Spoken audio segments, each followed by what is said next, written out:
디렉터파이 채널에서 추천 제품을 뽑는 기준인데요.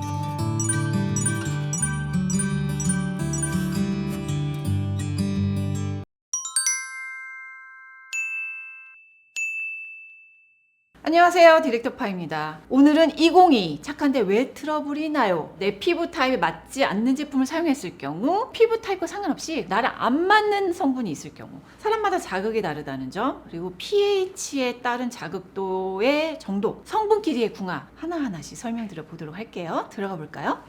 고고!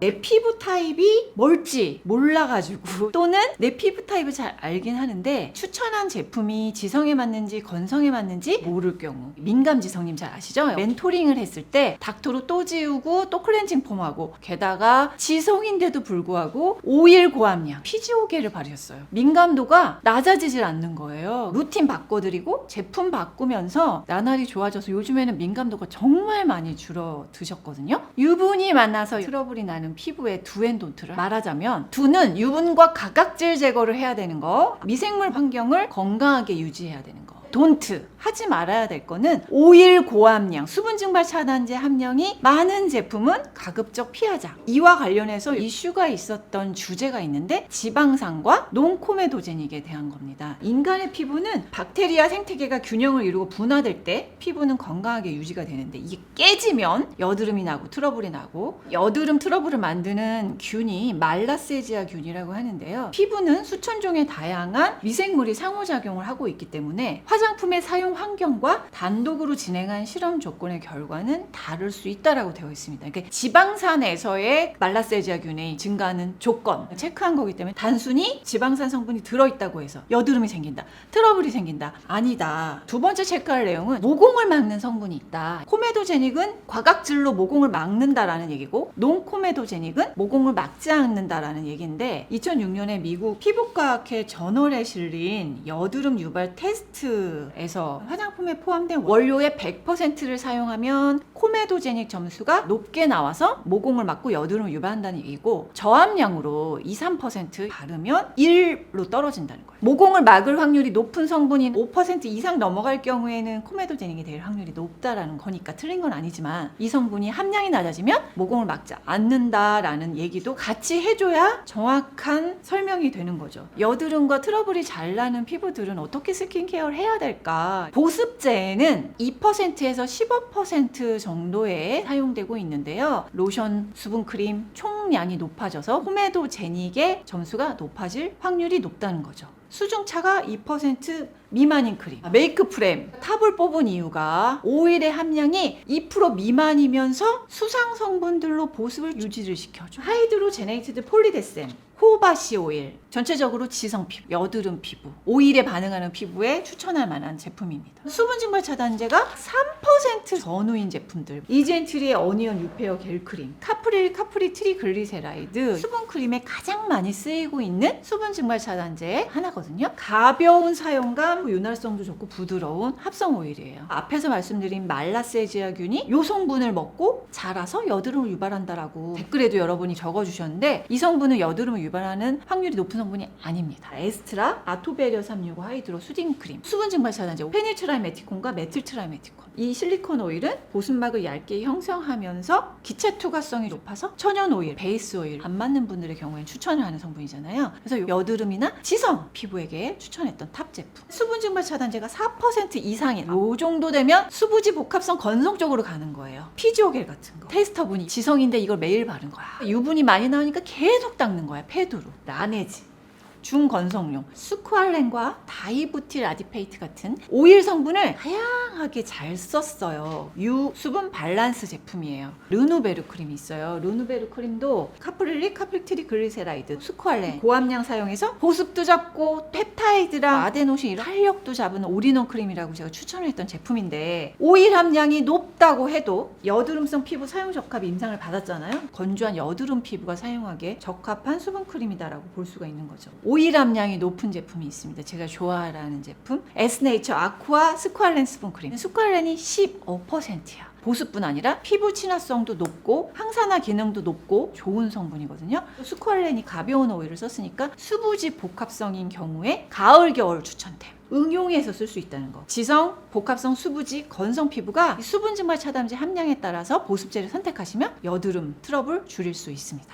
피지를 용해하고 제거해야 되잖아요. 클렌징 오일을 활용하시라. 건성이나 수부지 복합성 요 정도는 따로 클렌징 폼을 안 써도 되지만 유분에 민감한 반응을 보이는 피부는 클렌징 오일을 쓰고 미산성 내지는 약 알칼리성 클렌징 폼까지 써서 이중 세안을 해주시면 도움이 됩니다. 클렌징 오일은 오일만 있는 게 아니라 계면활성제가 있어요. 오일은 모공 속으로 들어가서 블랙헤드나 용해를 시키고 계면활성제는 녹여진 애를 뽑아오는 거지. 메이크업 프렘의 클렌징 오일이에요. 코를 찍었을 때 클렌징 오일로 지우고 났더니 피지도 녹아졌고 각질 제거가 된 거 확 보이더라고요. 블랙헤드, 화이트헤드 제거 능력이 뛰어났어요. 건조한 복합성 피부인 저는 요 정도 클렌징 오일로 끝내도 돼. 그런데 지성 피부는 피부에 워낙 유분이 많으니까 한 번 더 클렌징 폼을 사용해 주시는 게 좋은데 미산성, 중성, 약 알칼리성 클렌징 폼을 추천드립니다. 어바웃미 쌀 막걸리 클렌징 폼 요건 미산성이에요. 소듐 코코일 이세티오네이트가 세정력이 높으면서 저자극인 계면 활성제라 뽑았고요. 쌀 추출물을 포함해서 쌀 발효들이 들어가 있어요. 요즘에 발효성 각광받는 성분인데 피부에 수많은 미생물이 살고 있잖아요. 상재균, 좋은 균들은 놔두고 말라세지아균 같은 애들은 제거하고 발효 성분들이 그걸 도와줘요. 그 다음에 이지엔트리 클렌징 폼 같은 경우에는 약 알칼리성이에요. 계면활성제가 포타슘 코코일 글리시네이트, 코코베타인, 포타슘 미리스테이트, 지성 피부, 여드름 피부에 과각질도 제거를 해주고 피지를 조절해서 유수분을 맞춰준다. 농코메도제닉 임상을 받은 제품이고 피지 면적 감소 임상도 받아서 여드름 피부에 추천했던 제품이에요. 말라세지아균을 억제시킬 수 있는 성분이 있는데 바하랑 티트리 오일이에요. 브링그린의 티트리 시카 클렌징 폼 살리실릭 애시드를 1.8% 사용한 여드름 기능성 화장품입니다.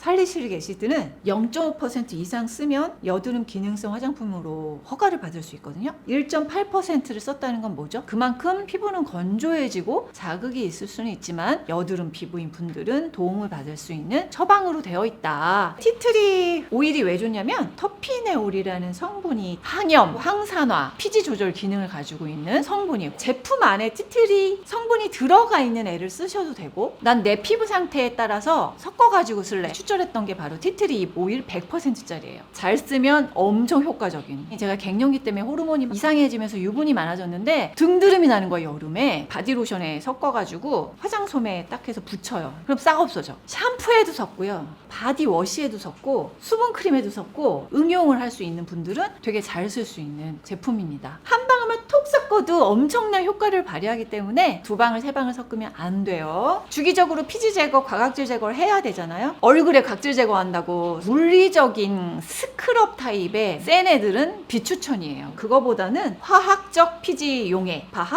아하를 함량별로 사용하시는 걸 추천드립니다. 아하 겉에 있는 각질을 제거하는 거고 바하는 모공 속에 피지 용해해주는 애고 미샤의 비타C 플러스 잡티C 앰플 패드 같은 경우 이것도 제가 많이 추천을 했는데 베타인 살리실레이트 바하랑 파파인 천연 유래의 각질 제거 성분인데 비타민 C 성분들을 같이 사용을 했어요. 여드름이랑 문제성 피부가 흔적 관리하기에 괜찮은 제품이라. 아하의 저자극 버전이에요. 그걸 쓴 제품이 얘인데 에스네이처의 아쿠아 오아시스 토너 글루콘 오락토니 파하예요. 파파의 열매 추출물이 천연 유래의 각질 제거 성분이라서 화장솜을 쓰는데 너무 센 각질 제거 성분을 넣으면 물리적 화학적 자극이 같이 생기니까 이 정도 성분의 조합이면 과각질 고민인 여드름 피부에 적합하다. 클렌징 오일 쓰고 나서도 모공이 잘 안 조여지잖아. 레티놀을 발라야 되거든요. 이니스프리 레티놀 요것도 제가 추천했었잖아요. 레티놀이 저함량이라서 저강도 살리실릭 애시드 수부지 복합성의 여드름 피부에는 적합한 조합이다라고 생각해서 추천을 했던 제품입니다. 이 외에도 레티놀 탑 오브 탑에서 함량별로 추천드렸으니까 참고하시면 될 것 같아요. 민감한데 여드름 지성인 피부 장벽까지 손상이 되어서 방어력이 떨어진 피부라서 잡균 번식이 쉬워지고 구진, 농포, 화농성, 결절, 좁쌀 좁쌀 여드름, 열온도도 높고 붉은기까지 동반해요. 피해야 될 성분이 뭐냐? 천연오일, 왁스류, 미네랄 오일, 실리콘 오일 고함량, 또 아하바하, SLS, SES, 기능성 유효 성분, 인공색소, 착붙이 성분. 그러니까 전성분 개수 줄이고 모공 막지 않도록 수상 성분을 가지고 두세 겹 발라라라고 말씀을 자주 드렸었죠. 제가 적합하다고 생각해서 만든 게 시카알란 퍼스트 에센스잖아요. 병풀 추출물이 80%를 맞춘 이유가 퍼센트별로 지금 나눠서 다 테스트를 해봤을 때 제가 넣은 원물의 함량이 민감도 진정, 보습 다 좋았어요. 알란토인 3,000ppm 피지를 용해시키는 거지. 다이소 추천템으로 마 기름 종이에 적셔서 팩을 하시면 유분은 좀 날리면서 필요한 유효 성분은 피부에 잘 흡수시켜요. 병풀은 제주야. 추출법이 초음파 저온 추출법. 그래야 유효 성분은 그대로 추출을 해가지고 화장품에 담길 수 있어요. 앞에서 일반적인 성분 궁합 말씀을 드렸다면 나에게 안 맞는 특정 성분이 있어요. 제 경험을 통해서 예시를 드려볼게요. 첫 번째는 향수인데요. 향료 알레르기 성분이 고함량 들어있는 게 향수예요. 전체적인 신체 기능이 떨어져서 너무 피곤한 거예요. 특정 유기자차 성분인데 벤조페논이랑 부틸메톡시드 벤조일메탄, 눈시림이 심하고 뒤집어지고 강알칼리성 클렌저, 아하와 스크럽제, 생각질 제거 성분, 특정 알레르기 유발 성분, 생활습관 중에서는 알코올, 먹는 거 바르는 거 다. 새벽에 자면 바로 모공 커지고 주름도 눈에 띄게 늘어지고 자외선에 되게 취약해서 한 1시간 정도만 선크림 안 바르고 나가 있으면 기미가 확 올라오는 환경이 있다는 거죠. 피부 상태 진단 기준으로 3가지가 있잖아요. 일단 유전적 요인이 있고 환경적 요인이 있고 화장품 사용 습관. 테스터 중에서 민감지성인 경우는 열 온도에 약해서 히터나 햇빛 쐈을 때 미세먼지 농도가 높아도 그럼 여드름이 많이 올라오더라고요. 저는 이중 세안을 하거나 매트하고 착 붙는 색조 제품을 많이 바르면 피부가 되게 빨개져요. 아, 나는 뭐에 되게 피부가 반응하는구나. 뭐는 되게 잘 맞는구나. 화장품 성분, 함량, 통계를 내자.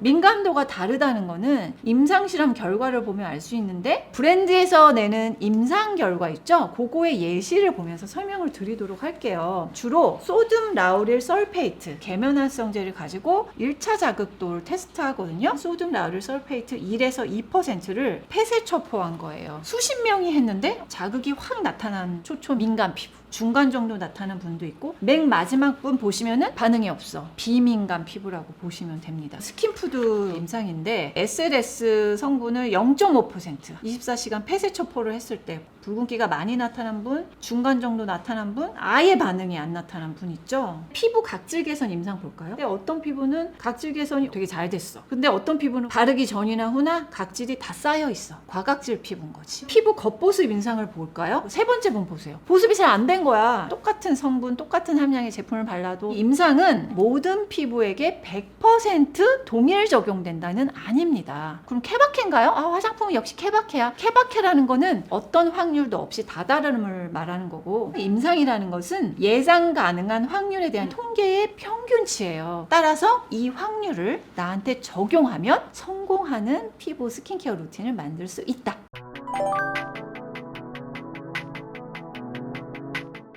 아니 지성 피부한테 왜 약산성 미산성 제품을 추천하세요? 왜냐하면은 미국 전문가 그룹에서 30여 종의 클렌저를 가지고 민감 피부를 대상으로 테스트를 해봤어요. 자극이 얼마나 나타날 것인가. pH 3.61을 산성을 띠는 클렌저는 pH 12 전후의 강알칼리성을 띠는 제품의 자극도와 비슷하게 나왔어요. pH가 9에서 10 정도의 알칼리성 제품군이 자극도가 가장 높게 나온 걸 볼 수 있었습니다. pH가 5.16에서 7.72 정도의 미산성, 중성, 약알칼리성 클렌저들이 자극도가 가장 낮게 나왔는데 제품으로는 세타필과 도브 4종, 그룹 1은 중성 pH의 낮은 피부 자극도, 그룹 2는 높은 pH의 높은 피부 자극도, 그룹 3는 가장 높은 pH인데 중간 정도의 피부 자극도를 띠는 걸 볼 수가 있었어요. 3.61의 산성은 그룹 3하고 같은 자극도를 띠고 있었어요. 같은 pH 군을 이루고 있더라도 계면활성제의 처방이 어떻게 들어갔느냐에 따라서 자극도가 달라지는 걸 알 수 있는 거죠. 정리를 해보면 피부 장벽이 손상되고 균에 의해서 트러블이 생기기 쉬운 민감한 피부는 피부 자체의 pH가 높은 상태거든요. pH가 약 5.0에서 7.5 정도의 미산성, 중성, 약 알칼리성 클렌저로 세안을 해서 노폐물, 각질 제거해주면서 피부 항상성까지 같이 유지하는 게 가장 베스트임을 알 수 있습니다.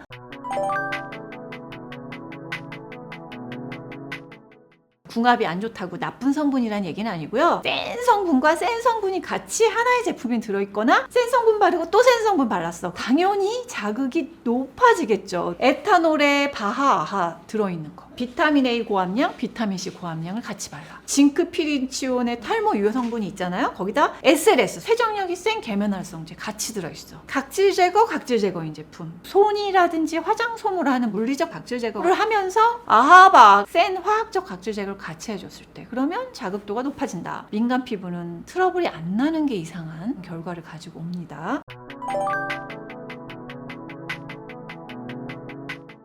기능성 성분, 유효 성분이에요. 효능이 높기 때문에 민감할 땐 쓰지 말고 민감도가 낮아졌을 때 여러 가지를 욕심내서 사용하기보다는 제품의 개수도 줄여서 한 가지 아니면 두 가지만 효과적으로 사용을 해야 좋은 결과를 나타낼 수 있다는 거. 제가 오늘 설명드린 거 외에도 풀리지 않는 내용들이 있다면 댓글에 적어주시면 또 만들어서 빨리 오도록 할게요.